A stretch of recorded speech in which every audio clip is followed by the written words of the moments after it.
Video like जरूर कर लीजिए और ऐसे वीडियो लगातार फ्री में पाने के लिए चैनल को तुरंत सब्सक्राइब कर लीजिए और बेल आइकन को जरूर टैप कर लीजिए ताकि आगे भी सारे वीडियो आपको मिलते रहे। यूट्यूब में फॉलो करते हैं तो प्लीज ये वाला फ्री टेलीग्राम चैनल जरूर ज्वाइन कर लीजिएगा। सारे नोटिफिकेशन सारे अपडेट यहीं पे आते हैं, ध्यान रखिए। नमस्कार दोस्तों, मैं Kirti Goyal study for civil service में आप सभी का स्वागत करती हूँ। जो भी बच्चे यूपी पीसीएस एग्जाम की प्रिपरेशन कर रहे हैं वो स्टडी फॉर सिविल सर्विस का पेड कोर्स ज्वाइन करके कंप्लीट प्री प्लस मेंस की तैयारी कर सकते हैं। ज़्यादा जानकारी के लिए डिस्क्रिप्शन बॉक्स में जो नंबर दिए गए हैं उन पर मैसेज करके जानकारी आप ले सकते हैं या स्टडी फॉर सिविल सर्विस के ऐप पर जाकर आप कोई भी कोर्स परचेज कर सकते हैं।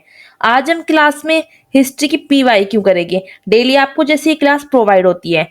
और आज आपका लेक्चर कौन सा है? लेक्चर आपका ही 5th है। 4 लेक्चर मैंने ऑलरेडी आपको करा दिए है। 4 लेक्चर की आप वीडियो जाके हमारे चैनल की प्ले लिस्ट पर देख सकते हैं। तो चलिए करते हैं हम वीडियो को स्टार्ट।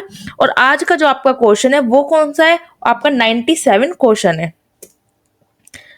97 क्वेश्चन आपका क्या पूछा है? पुराणों की संख्या क्या है? ठीक है, अब आपको पता ही होगा, आपने थोड़ा बहुत अगर पढ़ा है तो पुराणों की संख्या कितनी है? पुराणों की संख्या दी गई है ऑप्शन नंबर ए 16 या option number B 18, option number C 19 या फिर 21। तो इसमें आपका जो करेक्ट आंसर हो जाएगा वो आपका क्या हो जाएगा? पुराणों की जो संख्या है वो है 18। ठीक है, पुराण क्योंकि 18 है। चलिए बात करते हैं अब हम नेक्स्ट क्वेश्चन की। महाभारत जो है किस रूप में जानी जाती थी? वृहत कथा के रूप में, ब्राह्मण, वृहत संहिता या फिर जय संहिता? तो महाभारत को किस रूप में जाना जाता था? महाभारत को जो है जाना जाता था किसके रूप में? जय संहिता के रूप में। इसका आंसर हो जाएगा ऑप्शन डी करेक्ट। बात करते हैं हम नेक्स्ट क्वेश्चन की। नेक्स्ट क्वेश्चन आ जाता है, यहां पे लगाया है डैश, मतलब आपको बताना है किसको मौर्यों के इतिहास के लिए अधिक प्रामाणिक माना जाता है। ऑप्शन ए विष्णु पुराण को, option B Kathopanishad, option C ये है आपका छंदोग्योपनिषद या फिर मत्स्य पुराण। किसको जाना जाता है? तो इसका आपका करेक्ट आंसर क्या हो जाएगा? करेक्ट आंसर हो जाएगा जो मौर्यों के इतिहास के लिए सबसे अधिक प्रामाणिक माना जाता है वो माना जाता है विष्णु पुराण को। ठीक, बात करते हैं हम नेक्स्ट क्वेश्चन की। नेक्स्ट क्वेश्चन में पूछा गया है सत्यमेव जयते यह शब्द कहां से लिया गया है? ऑप्शन ए मनुस्मृति से, option B Bhagavad Gita, option C Rigveda या ऑप्शन डी मुंडकोपनिषद से। कहां से लिया गया है जो सत्यमेव जयते शब्द है? तो इसका करेक्ट आंसर क्या हो जाएगा? इसका करेक्ट आंसर आपका हो जाएगा यह लिया गया है मुंडकोपनिषद से सत्यमेव जयते शब्द।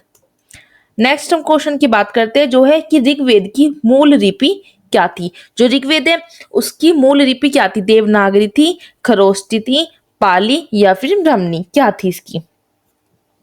तो इसका करेक्ट आंसर क्या हो जाएगा? जो ऋग्वेद की मूल लिपि थी इसकी जो थी वो ब्राह्मणी थी। ऑप्शन डी इसका करेक्ट आंसर हो जाएगा। चलिए बात करते हैं हम नेक्स्ट क्वेश्चन की। नेक्स्ट क्वेश्चन में क्या है? वैदिक क्रम कांड में होता का संबंध है। होता किसे कहते हैं? ऋग्वेद को कहते हैं, यजुर्वेद को, सामवेद को या फिर अथर्ववेद को? किसको कहते हैं होता? तो इसका आपका जो करेक्ट आंसर हो जाएगा वो क्या हो जाएगा आपका? ऋग्वेद। ठीक, वैदिक कर्म कांड में जो होता का संबंध है वो ऋग्वेद से है। नेक्स्ट हम बात करते हैं क्वेश्चन की। नेक्स्ट क्वेश्चन आ जाता है आपका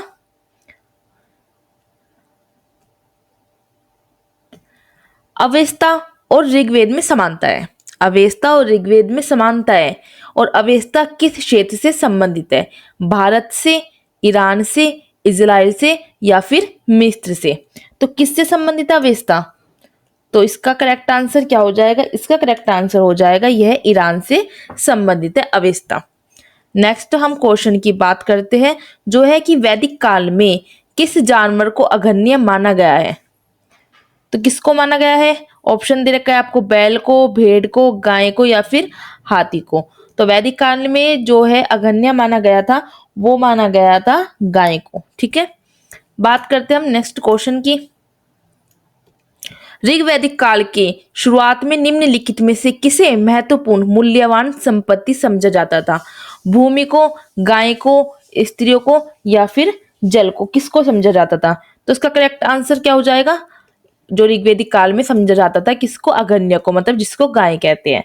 ठीक है, तो ऋग्वैदिक काल में गाय को महत्वपूर्ण संपत्ति समझा जाता था। नेक्स्ट हम क्वेश्चन की अब बात करते हैं। नेक्स्ट क्वेश्चन क्या है आपका, बुद्ध के जीवन की किस घटना को महाभिनिष्क्रमण के रूप में जाना जाता है? अब आपको पता है बुद्ध के जीवन की कई सारी घटनाएं हैं, ठीक है, जैसे उनको जब गृह त्याग उन्होंने किया था तो उस घटना को क्या कहा जाता है, जब उनका जन्म हुआ था उस घटना को क्या कहा जाता है, जब उन्होंने प्रथम उपदेश दिया था उस घटना को क्या कहा जाता है। तो आप मुझे कमेंट्स में जरूर बताना, ठीक है। तो यहाँ पे पूछा है किस घटना को महाभिनिष्क्रमण के रूप में जाना जाता है, उनका महापरिनिर्वाण को, उनके जन्म को, उनके गृह त्याग को, या फिर उनके प्रबोधन को। तो इसके लिए आपको पता होना चाहिए बुद्ध के जीवन की सारी घटनाएं। तो इसका आपका जो करेक्ट आंसर यहाँ पे हो जाएगा वो हो जाएगा उनका गृह त्याग। जो उनका गृह त्याग था उसको महाभिनिष्क्रमण के रूप में जाना जाता है। बात करते हैं हम नेक्स्ट क्वेश्चन की। गौतम बुद्ध की जो माँ थी वे किस वंश से संबंधित थी? ऑप्शन ए शाक्य वंश, या फिर माया वंश, लिच्छवी वंश, या कोल्य वंश। किस वंश से संबंधित थी गौतम बुद्ध की माँ? तो आपका जो इसका करेक्ट आंसर हो जाएगा वो किस वंश से थी? वे कोल्य वंश से संबंधित थी। तो ऑप्शन डी आपका यहाँ पे करेक्ट आंसर हो जाएगा। बात करते हैं अब हम बुद्ध का जन्म कहाँ हुआ था? क्वेश्चन नंबर 108, ठीक है। बुद्ध का जन्म वैशाली में हुआ था, लुम्बिनी में, कपिलवस्तु में, या पाटलिपुत्र में। बहुत सिंपल से, और ये आपको पता भी होगा बुद्ध का जो जन्म है वो लुम्बिनी में हुआ था। चलिए अब हम बात करते हैं नेक्स्ट क्वेश्चन की। नेक्स्ट क्वेश्चन आपका क्या आ जाता है यहाँ पर? नेक्स्ट क्वेश्चन आ जाता है आपका, निम्नलिखित में से किस राजवंश के अभिलेख से इस परंपरा का समर्थन होता है कि जो लुम्बिनी थी वो शाक्य मुनि बुद्ध का जन्म स्थान थी? अब हम कहते हैं ना कि बुद्ध का जन्म लुम्बिनी में हुआ, तो किस राजवंश के अभिलेख से इस परंपरा का पता लगता है? मौर्य वंश, शुंग वंश, सातवाहन, या फिर कुषाण? तो इसका जो आपका करेक्ट आंसर हो जाएगा वो क्या हो जाएगा? इसका हो जाएगा मौर्य वंश। मौर्य राजवंश के अभिलेख से इस परंपरा का पता चलता है कि जो बुद्ध का जन्म स्थान लुम्बिनी है, ठीक। बात करते हैं अब हम नेक्स्ट क्वेश्चन की। नेक्स्ट क्वेश्चन क्या है यहाँ पे, निम्नलिखित में से कौन एक अशोक का अभिलेख इस परंपरा की पुष्टि करता है कि गौतम बुद्ध का जन्म लुम्बिनी में हुआ था? अब यहाँ पे पूछा गया है कि अशोक का कौन सा अभिलेख है, ठीक है। तो यहाँ पे ऑप्शन है आपका बसाड़ स्तंभ अभिलेख, ऑप्शन बी निगाली सागर स्तंभ अभिलेख, ऑप्शन सी रामपुरवा स्तंभ अभिलेख, या फिर रुमिनदेई स्तंभ अभिलेख। तो कौन सा वो अभिलेख है? तो इसका आपका करेक्ट आंसर क्या हो जाएगा? यहाँ पे हो जाएगा ऑप्शन डी, रुमिनदेई स्तंभ अभिलेख जो है ये अशोक का अभिलेख है। इससे पता चलता है और यह पुष्टि करता है कि गौतम बुद्ध का जो जन्म है वो लुम्बिनी में हुआ था। अब बात कर लेते हैं हम नेक्स्ट क्वेश्चन की। नेक्स्ट क्वेश्चन क्या है यहाँ पर, निम्नलिखित में से किस राजा के एक अभिलेख से सूचना मिलती है कि शाक्य मुनि बुद्ध का जन्म लुम्बिनी में हुआ था? बिल्कुल तीनों क्वेश्चन एक जैसे ही है। अशोक के अभिलेख से, कनिष्क के, हर्ष के, या फिर धर्मपाल के? ये आप बता ही दोगे। मैंने अभी आपको ये वाला क्वेश्चन करवाया है कि ये अशोक के अभिलेख से पता चलता है, अशोक का रुमिनदेई स्तंभ अभिलेख से, ठीक। तो 111 का जो ऑप्शन नंबर ए यहाँ पे करेक्ट आंसर हो जाएगा। बात करते हैं अब हम नेक्स्ट क्वेश्चन की। महात्मा बुद्ध का महापरिनिर्वाण कहाँ हुआ था? मैंने आपको बताया महात्मा बुद्ध के जीवन की कई सारी घटनाएं जो है उनको आपको अच्छे तरह से कर लेना है, ठीक है। आप जाके मेरी शॉर्ट वीडियो देख सकते हो, वहां पर करवाया हुआ है मैंने आपको। तो महात्मा बुद्ध का महापरिनिर्वाण कहाँ हुआ था? लुम्बिनी में, बोध गया में, कुशीनगर में, या फिर कपिलवस्तु में? कहाँ पर हुआ था? तो इसका करेक्ट आंसर क्या हो जाएगा? ये जो है कुशीनगर में हुआ था, ठीक है। ऑप्शन नंबर सी यहाँ पे करेक्ट आंसर हो जाएगा। बात करते हैं हम नेक्स्ट क्वेश्चन की। नेक्स्ट क्वेश्चन आ जाता है, गौतम बुद्ध का महापरिनिर्वाण किस राज्य में हुआ था? राज्य में किस में हुआ था? वह है अंग, मगध, मल, या वत्स, ठीक है। तो इसका करेक्ट आंसर क्या हो जाएगा? इसका जो है करेक्ट आंसर हो जाएगा आपका यहाँ पे मल। गौतम बुद्ध का जो महापरिनिर्वाण है वो जिस राज्य में होता है वह कौन सा है? वह मल राज्य है। अब बात करते हैं हम नेक्स्ट क्वेश्चन की। महात्मा बुद्ध का महापरिनिर्वाण किसके गणतंत्र में हुआ था? यहाँ पे आपको दे रखे सारे यहाँ पे आंसर, तो आपने तो यहीं पे देख लिया होगा कि ये जो है मल्लों के गणतंत्र में हुआ था महात्मा बुद्ध का महापरिनिर्वाण। चलिए बात करते हैं अब हम नेक्स्ट क्वेश्चन की। नेक्स्ट क्वेश्चन क्या पूछा है? महापरिनिर्वाण मंदिर जो है वो कहाँ पर स्थित है? कुशीनगर में है, सारनाथ में है, बोध गया में है, या फिर श्रावस्ती में है? कहाँ पर यह स्थित है? तो इसका करेक्ट आंसर आपका क्या हो जाएगा? यह जो है कुशीनगर में है महापरिनिर्वाण मंदिर, ठीक। बात करते हैं अब हम नेक्स्ट क्वेश्चन की। गौतम बुद्ध के द्वारा अपने धर्म में दीक्षित किया जाने वाला अंतिम व्यक्ति कौन था? आनंद था, सारिपुत्र था, मोगलान था या फिर सुभद्र था? अच्छा क्वेश्चन है काफी इस तरह के क्वेश्चन, क्योंकि ये पीसीएस पूछता है, ये क्वेश्चन नहीं पूछता। तो यहाँ पे करेक्ट आंसर हो जाएगा वो सुभद्र था, अंतिम व्यक्ति। नेक्स्ट हम क्वेश्चन की अब बात करते हैं, जो है बुद्ध के द्वारा रूपांतरित निम्नलिखित व्यक्तियों में से कौन सा अंतिम था? अभी जैसे मैंने आपको कराया बिल्कुल वही है ये, आनंद, वसुमित्र, कौशल या सुभद्र। तो या सुभद्र इसका करेक्ट आंसर हो जाएगा, बिल्कुल वही है क्वेश्चन। तो ठीक है, बस थोड़ी सी क्वेश्चन की लैंग्वेज अलग कर दी गई है। नेक्स्ट हम क्वेश्चन की बात करते हैं कि बुद्ध अपने जीवन की अंतिम वर्षा ऋतु कहाँ बिताई थी? मतलब बुद्ध के जीवन के अंतिम दिन बुद्ध जी ने कहाँ बिताए थे, ये आपसे पूछा है। श्रावस्ती में, वैशाली में, कुशीनगर में या फिर सारनाथ में? तो इसका जो करेक्ट आंसर है वो हो जाएगा आपका वैशाली। बुद्ध ने अपने अंतिम जो दिन थे जीवन के वो वैशाली में बिताए थे। बात कर लेते हैं अब हम नेक्स्ट क्वेश्चन की।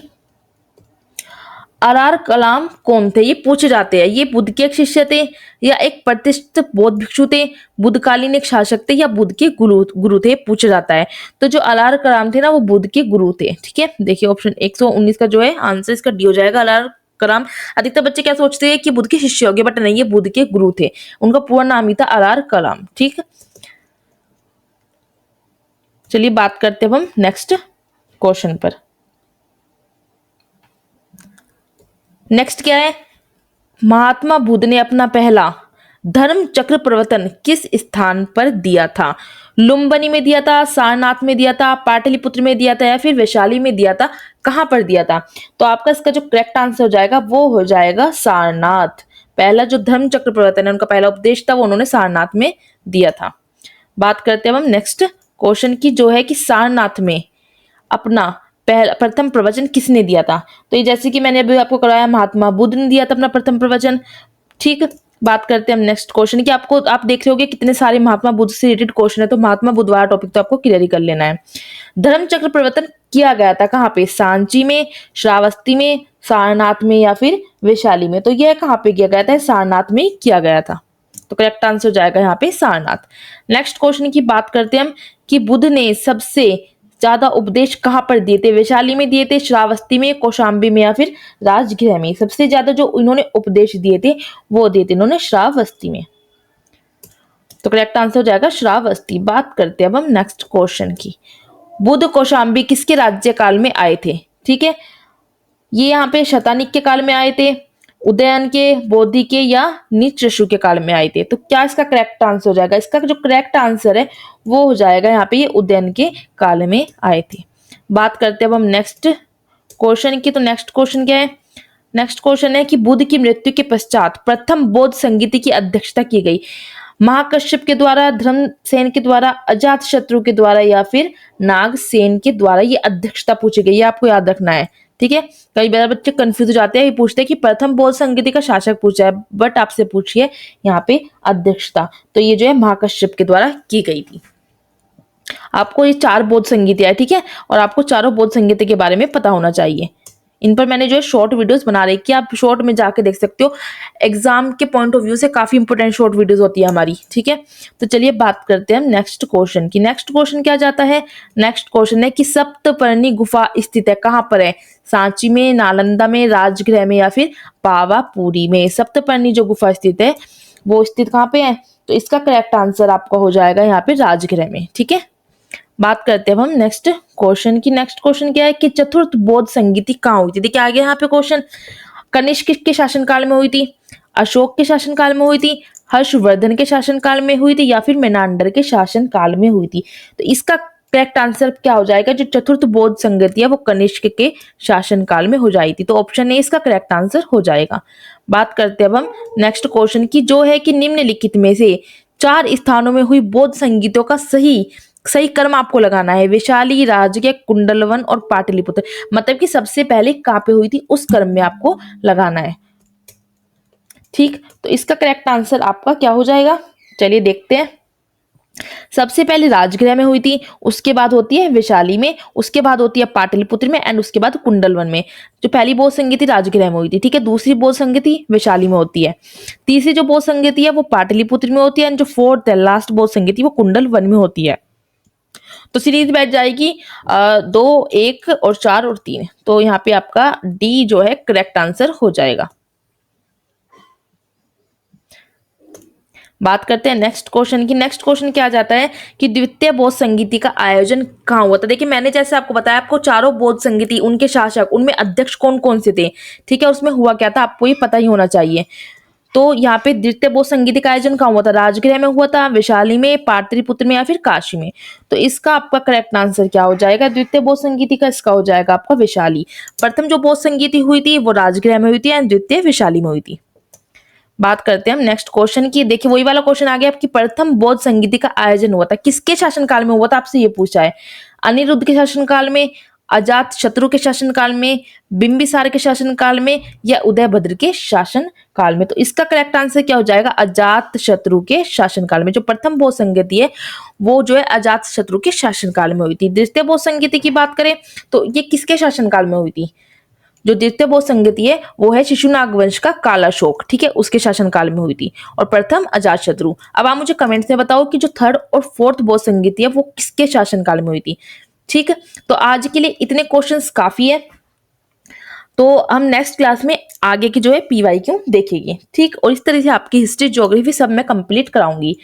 तो मैं आपको बता दूं एक बात, अगर आप जो है PCS की, BEO की या फिर RO की सिलेक्शन तक की आपको तैयारी करनी है तो सिर्फ और सिर्फ स्टडी फॉर सिविल सर्विस, ठीक है, इनका जो पेड ग्रुप है, क्या है इनका जो पेड ग्रुप है, अगर आप उसको ज्वाइन करके स्ट्रिक्टली एग्जाम तक आपने फॉलो कर लिया ना तो आपका सिलेक्शन आराम से हो जाएगा, ठीक।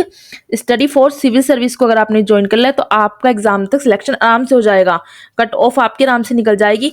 और आपको यहाँ पे जो है ना ये इतना ही कंटेंट देते हैं जितना आपके एग्जाम के पॉइंट ऑफ व्यू से इंपॉर्टेंट होता है। तो जाइए और जल्दी से ज्वाइन करिए स्टडी फॉर सिविल सर्विस को। और मिलते हैं हम नेक्स्ट क्लास में न्यू क्वेश्चंस के साथ जो आपके लिए काफी ज्यादा इंपॉर्टेंट होएगा। आज की क्लास में इतना काफी है।